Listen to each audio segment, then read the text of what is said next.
అంటే ధ్వజాన్వితస్థితి అంటే ధ్వజాన్ని పెట్టకుండా ఏవం దైవత్వ ఆరాధన తద్రూపేణ మృత కలేబరం చేయవ అంటే ఏమిటి ధ్వజం లేకుండా దేవాలయంలో స్వామికి ఆరాధన చేస్తే మృత కలేబరానికి చేసినట్టు. జీవం ఉందా? జీవం లేనటువంటి వాళ్ళకి చేస్తే అవునా కదా? ఇప్పుడు అక్కడ ధ్వజం నిరంతరం ఉన్నంతసేపు అయ్యప్ప స్వామి జీవాలుడే ఉంటాడు. ఇక్కడ అది లేదనుకోండి, ఈ శ్లోకంలో ఉన్నటువంటి స్వామి విగ్రహానికి జీవం లేదు అని అర్థం చేసుకోవాలి. మొట్టమొదటిగా ఒక భక్తుడు నిత్య అనుష్ఠాన పరుడై వచ్చి స్వామి కోవెల కంటే ముందు ధ్వజాన్ని దర్శనం చేసుకోవాలి. ప్రథమ ద్వితీయ తృతీయ మేకలాయ, వైష్ణవాలయం అయితే 3 మేకలాలు ఉంటాయి, శివాలయం అయితే 3 మేకలాలు ఉంటాయి, శక్తి ఆలయం అయితే ఒకటే ఉంటుంది. కానీ స్వామి హరిహర పుత్రుడు, పాండ్య వంశకారకుడు, అవునా కదా? మరి అటు శివుడు కాదు, విష్ణువు కాదు, శక్తి కాదు, కానీ 3కి స్వరం, అవునా కదా?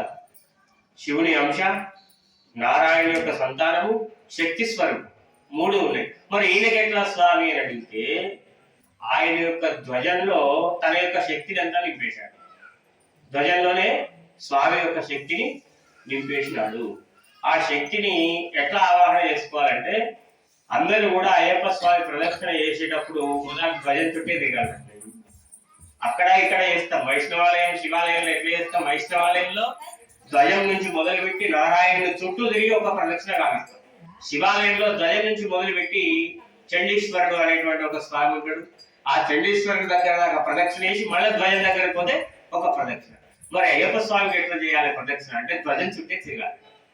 ధ్వజం చుట్టూ తిరిగిన తర్వాత ఆ స్వామి శక్తి ఉన్నది అనేటువంటి ఒక మనస్భావం తెచ్చుకున్న తర్వాత గణపతి సుబ్రహ్మణ్యేశ్వర స్వామిని ఆరాధన చేసిన తర్వాత స్వామి యొక్క పవిత్రాన్ని దర్శించి అప్పుడు స్వామిని దర్శించాలి. అది అట్లా చేస్తే స్వామి శక్తిని ఎక్కడ ఉత్పన్నం చేసుకున్నాం మనం? ఆయన దేవాలయంలో అడుగు పెట్టక ముందే స్వామి శక్తి ఉత్పన్నమైంది కదా. మరి ఆ ధ్వజాన్ని చూస్తే ఈ యక్షులు, కిన్నరులు, గంధర్వులు, కింపురుషులు, రాక్షసులు వీళ్ళ ద్వారా వచ్చేటువంటి బాధలన్నింటినీ కూడాను పారదోలుతాడు. కాబట్టి ఎప్పుడు ఆలయానికి వచ్చినా గానీ మొట్టమొదటి ధ్వజానికి నమస్కారం చేయాలి. అదొక అర్చకుడు. అర్చకుడు ఏం చేస్తాడు? ప్రతిరోజు కూడాను స్వామి యొక్క ఆరాధన పాల్గొంటాడు. మీరంతా పాల్గొనగలుగుతారా? ఎప్పుడో ఒకసారి వస్తాడు వీలుగా. కాబట్టి అప్పుడు మీరు ఏం చేయాలి? మొట్టమొదటిగా దర్శనం చేసుకోవాలి. ఇప్పుడు నేను అర్చకుని, నేను వేరే దేవాలయానికి వెళ్తే అక్కడ నేను మొదలు ధ్వజానికి నమస్కారం చేయాలి. ఏవం సాష్టాంగం ధ్వజానుగ్రహ కారణం. సాష్టాంగం ఎక్కడ చేయాలి? గుళ్ళో కాదు, ధ్వజం ముందర చేయాలి. చేస్తేనే అప్పుడు పరివార దేవతలందరికీ కూడా సాష్టాంగం ప్రణవిల్లి స్వామి యొక్క ఆశీర్వచనాన్ని తీసుకున్నటువంటి వాళ్ళు. ఇప్పుడు అక్కడ గణపతి సుబ్రహ్మణ్యం స్వామి శక్తి అక్కడ ఉంది, ఇక్కడ సాష్టాంగం పడింది. మరి స్వామి ఒక్కరినే చాలనుకుంటే అయిపోదు కదా. పరివార దేవతలు లేదే ఆయన రాడని చెప్పినాం. మరి ఆయన ఒక్కటంటే ఈ పరివార దేవతలంతా అంటే ఒక్కరోజుకి ఎనవాకు ఆరాధన చేసింది. కాబట్టి సాంగాయ సవాహనాయ స్వశక్తి పుత్ర పరివారం పెట్టాలి. స్వామికి కావాల్సినటువంటి వాహనాలన్నింటినీ ఆవాహన చేసినాం. రథ, గజ, తురగ, పక్షీష, అశ్వారూఢ, వ్యాకరణ ఇవన్నీ కూడా ఆవాహన జరిగి స్వామి ఇక నుంచి ఈ మండల పూజా మహోత్సవంలో నువ్వు దేవాలయం నుంచి ఎప్పుడు బయటకు వచ్చినా సరే మేము ఇక్కడ ఉన్నాము అనేటువంటి గుర్తు చేసుకొని మాకు భక్తుల చేతి నమస్కారం గావించి నీ యొక్క ఊరేగింపు క్రమంగా నువ్వు వెళ్ళిపోవాలి అని చెప్పి ఆ పరివార దేవతలందరూ కూడా ఆ స్వామి యొక్క సేవ కోసం అక్కడ నిలబడి ఉంటారు. ఇవాళ చేసినటువంటి ధ్వజారోహణానికి ఒక అర్థం ఇది. కాబట్టి ప్రతి సంవత్సరం చేస్తున్నాం. మరి ధ్వజం అంటే ఏమిటి? ఈ ధ్వజాన్ని ఎందుకు పెడుతున్నాం? దాంట్లో ధ్వజం పెట్టేటప్పుడు నవరత్నాలు వేస్తున్నాం, పాదరసం వేస్తున్నాం, నవధాన్యాలు వేస్తున్నాం, ఐశ్వర్యం పైసలు వేస్తున్నాం. ఇవన్నీ ఎందుకొరకు వేయాలయ్యా అంటే ఒకవేళ దుర్భిక్షం అనేటువంటిది సంభవించినప్పటికీ, దేవాలయాలు శిథిలమైనప్పటికీ కూడాను గొప్ప గొప్ప మహారాజులు దాంట్లో నవరత్నాలు వేసింది. ఎవడో వాడు పిచ్చకూడదు అక్కడ గోమ్య కూడా ఆ ద్వైస్తంభం పడిపోయి ఉంటే ఆ గుండెలన్న వాడికి ₹1 దొరికి వాడు బతుకుతాడనే ఉద్దేశించేది. ఉంటున్నారా? అంటే దుర్భిక్షం సంభవించినప్పటికీ కూడా నేనున్నాను అని చెప్పేటువంటి వాడు ఒకడే పరమాత్మ.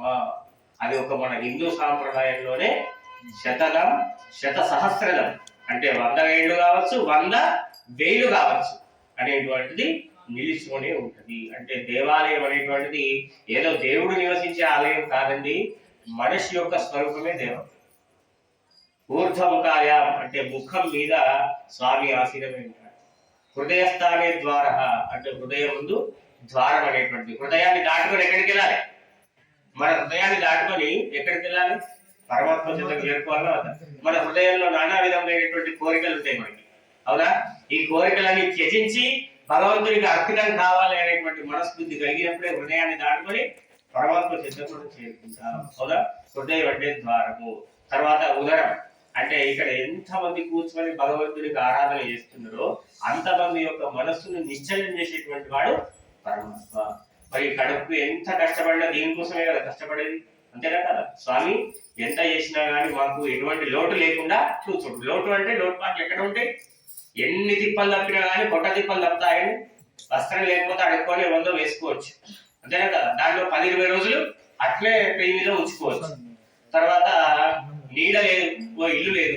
ఇల్లు లేకపోతే ఏం చేయాలి? ఓ చెట్టు కింద బస్ స్టాండ్ లో ఎట్లా ఉంటుంది సేద తీరి బతకొచ్చు. కానీ ఆహారం లేకపోతే భిక్షాటన చేయాలి. పూట పూట పోషిస్తుంటది, అవునా? పొద్దున్న లేవగానే ముఖం కడిగితే ఏం పోషిస్తుంది? ఉదక పానీయాలు తీసుకోవాలి, చాయ్ తాగాలి, పాలు తాగాలి, లేకపోతే పోషిస్తుంది, అవునా? తర్వాత ఇక మళ్ళీ హృదయం సమయం అవుతుంది 11-12 మళ్ళీ పోషిస్తుంటది. కానీ నాకు ఇక భిక్ష కాదు, అవునా? అప్పుడు ఆ భిక్ష దగ్గర లేకపోతే దేహి అనుకుంటూ భగవతి భిక్షాలు దేహి అనుకుంటూ బయలుదేరి, అంతేనా కదా? అవి ఎన్ని దిక్కులు తప్పినా కానీ ఈ పొట్ట దిక్కులు అనేటువంటి తప్పవు అని చెప్పేసి ఒక పూజ చేస్తున్నటువంటి యజమానే కాకుండా నా కోసం వచ్చినటువంటి ప్రజలందరినీ భక్తులందరినీ కూడాను సహృదయ భావంతో వాళ్ళందరికీ ఆశీర్వచనం ఇస్తాను అని చెప్పేసి ఈ మండపం అంతా కూడాను మన ఉదరస్తారు. మరి అక్కడి నుంచే కదా మన పాదములతోటి అన్ని ప్రదక్షిణ చేసేది. అప్పుడు ఆ పాదములు అనేటువంటివి నీవు భద్రుడవు నాకు అని చెప్పేసి కట్టేయబడి దాని నుంచి ఒక ధ్వజాన్ని నాటుతాడు పరమాత్మ. ఆ ధ్వజమే మన పాదాల మీద బరువుగా ఉంటుంది. అంటే ఇక్కడి నుంచి ఒక్కొక్కటి అక్కడికి వెళ్ళింది. ఆ ధ్వజం అనేటువంటిది బరువుగా మన పాదాలను పెట్టివేసి మనం పరమాత్మకి ఎప్పటికీ మధ్యలో అటు ఎటు ప్రయాణం చేయొద్దు. నీ ప్రయాణం ఒకటే, ఎక్కడికి? జన్మనాం పూర్వకాలం మరణాం కలేవరస్య త్యజేతి. అంటే జన్మించింది మొదలు మరణించి నీ కలేవరాన్ని వదిలిపెట్టిన తర్వాత కూడా ఒక మార్గం ఉంది, అదే మార్గం. బతికి ఉన్నంతసేపు నాది, నేను, నా మార్గము అని అనుకుంటాం, నా పిల్లలు, నా తల్లిదండ్రులు అని అనుకుంటాం. కానీ మనం మరణించిన తర్వాత ఒక మార్గం ఉంది, అదే భగవంతుని మార్గం. ఆ భగవంతుని మార్గం చేరుకోవడంలో అమ్మ నేను గుడికి పోయి వస్తాను అంటే 100 రూపాయలు ఇచ్చి పోయిరాప బిడ్డ అని చెప్పి బండిలో పెట్రోల్ పోసుకోమని చెప్పి అమ్మన్నది. నాయన పోయి వస్తా అంటే ఏమన్నా ఉన్నాయా పోయి రావడానికి మార్గం అని నాయన గారు సహాయం చేసిండు. అక్క ఇట్లా పోతున్నా అంటే నా తరపున కూడా 100 రూపాయలు కాదు వడ్డీలో వేయా చేతిలో పెట్టింది. భార్య చెప్తే చక్కగా పోయి క్షేమంగా రావయా అని చెప్పి క్షేమ లాభాలు అడిగింది. కానీ మనం పోయిన తర్వాత ఇట్లాంటి అడగడానికి ఎవరు ఉండరు. భార్య నువ్వు బ్రతికి ఉన్నప్పుడు చేసినటువంటి కర్మ ఫలితాలు నీ యొక్క కలేబరం అంతరించిన తర్వాత నేను అందించడానికి ఎప్పుడు నీతోనే ఉంటాను అని చెప్పి పరమాత్మ చెప్తాడు. అంటే ఇక్కడ ఎవరండి ముఖ్యం? మరి ఎవరి కోసం మనం పాటుపడాలి? పరమాత్మ కోసం పాటుపడితే ఆయన ఏం చేస్తాడట అంటే ఏవం పాపకర్మాణం అంటే తెలిసి తెలియక చేసినటువంటి పాపములను కూడా అంతం చేసి పడేస్తాడు. అందుకే ఆయన పేరు భగవంతుడు. భగం అంటే పాపం, హంతుడు అంటే అంతాన్ని చేసేటువంటి వాడు. కాబట్టి ఒక్కొక్క పేరులో దేవుడు అంటే అడిగింది ఇచ్చేటువంటి వాడు. దేహి అని అడిగితే దేవుడు అంటే అడిగింది ఇచ్చేటువంటి వాడు. భగవంతుడు అంటే పాపాన్ని అర్థం చేసేటువంటి వాడు. పరమాత్మ అంటే నేను వేరే లోకాలకు వచ్చినా కానీ నా ఆత్మ విభజన ఉండేటువంటి వాడు. ప్రతి ఒక్క పేరులో కూడాను ఆయనకు పరమార్థం దాగి ఉంది. కాబట్టి మనం అందరం కూడాను స్వామి ఏ జన్మనే కాకుండా జన్మాంతర పరిమితం అంటే ఎన్ని జన్మలు మాకు ఇయ్యదలుచుకున్నావో అన్ని జన్మలు కూడాను నీకు విశేషమైనటువంటి పాదార్చన అర్హులమై స్వామి పాదాలను పట్టుకుంటే చాలా ఇంకా ఏముంటది మనకి? పాదార్చన పరులమై ఎల్లప్పుడూ నీ సేవ కోసం పాటుపడేటువంటి యొక్క జన్మాన్ని మాకు ఇయ్యి చాలు అని చెప్పేసి అడగాలి. మనలో వద్దు, మాణిక్యాలు వద్దు, మేడలు వద్దు, విద్యలు వద్దు, ధనము వద్దు, సంపాదన వద్దు, ఏది వద్దండి. ఏం చేస్తారు సంపాదన చెప్పండి? ఇప్పుడు ఇక్కడ మన ఇంట్లో ఉన్నదంతా సంపాదన ఇక్కడ పోసి అయ్యప్ప విగ్రహాన్ని నేను ఎక్కబోదా అంటే ఆయన చెప్పారు వేసరాస్తాడు. మళ్ళీ ఇంకోటి తోడు తెచ్చుకోవాలి, అంతేనా కదా? సపోజ్ నీ ఇంట్లోనే పూజ చేసుకున్నావు, మండల పూజ నీ ఒక్కడే చేసుకోగలుగుతా? నీ ధనమంతా అక్కడ పోసి మొత్తం నాతో ఒక్కరితోనే కావాలి, ఎవ్వడు రావద్దు నా దగ్గరికి అంటే నువ్వు ఒక్కడిని మండలం పూజ చేసుకోవడానికి అనుకున్నది కదా. మరి ఎందుకు వస్తుంది దగ్గరికి అంటే నేను దీక్షా నియమం అనేటువంటిది చూసినటువంటి వాడు కాబట్టి ఆ నియమానికి తగ్గ బద్దులైనటువంటి వాడు కాబట్టి ఒక మండల పూజ నా ఇంట్లో చేసుకుంటున్న పని పూజ అంటే మిగతా భక్తులు కూడా ఈ ఆహ్వానాన్ని మన్నించి భగవత్ స్వరూపులైన ఇంటికి తెచ్చి నువ్వు పెట్టినటువంటి భిక్ష ప్రసాదాన్ని ఆనందంగా స్వీకరిస్తారు. అట్లనే పరమాత్మ పెట్టినటువంటి భిక్ష ఏమిటి? మొట్టమొదటి మన యొక్క జన్మనే. ఆ జన్మలేని ఇవన్నీ చేసుకోగలుగుతావా? చేసుకోలేము. కాబట్టి ప్రతి ఒక్కరు కూడా ఆ జన్మకు బదులమై భగవంతుని యొక్క మార్గానికి నిర్దేశకులు అంటే మనం తెలుసుకున్నాం భగవంతుని యొక్క మార్గం ఇంకోటికి చూపించాలి. అప్పుడే భగవంతుడు వీరికి చూపించినటువంటి మార్గానికి గాను సద్ఫలితమైనటువంటి దక్కింది అని చెప్పి ఆనందపడతాడు. అంతేనా? గురుస్వామి 22, 25, 28, 30 సంవత్సరాలు వేసుకున్నాడు. 35 సంవత్సరాలు అయిపోయింది, వృద్ధుడు అవుతున్నాడు, చేత కాదు. ఆయన మార్గం నిర్దేశం చేస్తే ఇంకోటి వచ్చి ఆయన స్థానంలో చేయగలుగుతాడు. అవునా కదా? ఇవాళతో అయిపోలేదు స్వామి. ఇప్పుడే చెప్పిన జన్మాంతర పర్యంతం. ఈ రోజు ఏదో ధ్వజారోహణం చేసుకున్నాం, స్వామివారికి అష్టాభిషేకం చేసుకున్నాం, అయిపోయింది అని చెప్పి తీర్థప్రసాదం తీసుకొని పోతే మనంతా మూర్ఖులు ఇంకోలేదు. అవునా? ఇటువంటి ధ్వజారోహణాలు నేను ఎన్ని చేయగలిగాను, స్వామి ఇంకా నా చేత ఎన్ని చేయించుకుంటాడో, నాకు కూడా అవకాశాన్ని ఎప్పుడు ఇప్పిస్తాడో అనేటువంటి ఆలోచనతో పోవాలట. అది వీడు పోయినా కానీ అవే ఆలోచనతో పోతున్నాడు కాబట్టి మళ్ళీ వీడిని ఖచ్చితంగా నేను రప్పియగలుగుతాను అంటాడు పరమాత్మ. అంతేనా? ఇప్పుడు నన్ను కలుసుకుంటూ పోయినాడు అనుకోండి, ఎప్పుడో ఒకసారి పరమాత్మ నన్ను మీ ఇంటికి పంపించడం లేకపోతే మీరు నా ఇంటికి వచ్చడం సత్యంగా జరుగుతుంది. అవునా? మరి నన్ను కలిసే వారు ఇంకొకరిని కలిసే వారు ఎవరిని కలిసాలి?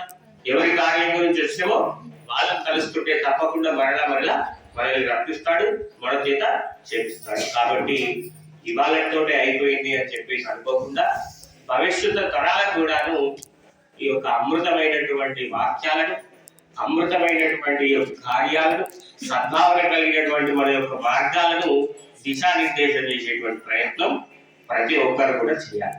చేయకపోతే ఇప్పటికే సగంలో సగం, అంతేనా? నశించుకుపోయింది, కృషించుకుపోయింది. ఇట్లనే చేస్తే ఏమైతుంది? ఇంకా కూడా శూన్యంలో పడి ఆఖరికి వస్తే మన దేవీ దేవతల యొక్క ఆరాధనను మనమే నాశనం చేసుకునేటువంటి వాళ్ళు అవుతాము. కాబట్టి అటువంటి యొక్క ఆలోచన పక్కకు పెట్టి నిరంతరం స్వామి అంతే పాటుపడాలి. ఒక అయ్యప్ప స్వామి అనే కాదు, నిరంతరం పరివార దేవతలు ఎవరుంటే నువ్వు ఏ దేవుణ్ణి ఆరాధిస్తావో, ఏ దేవుణ్ణి నమ్ముతావో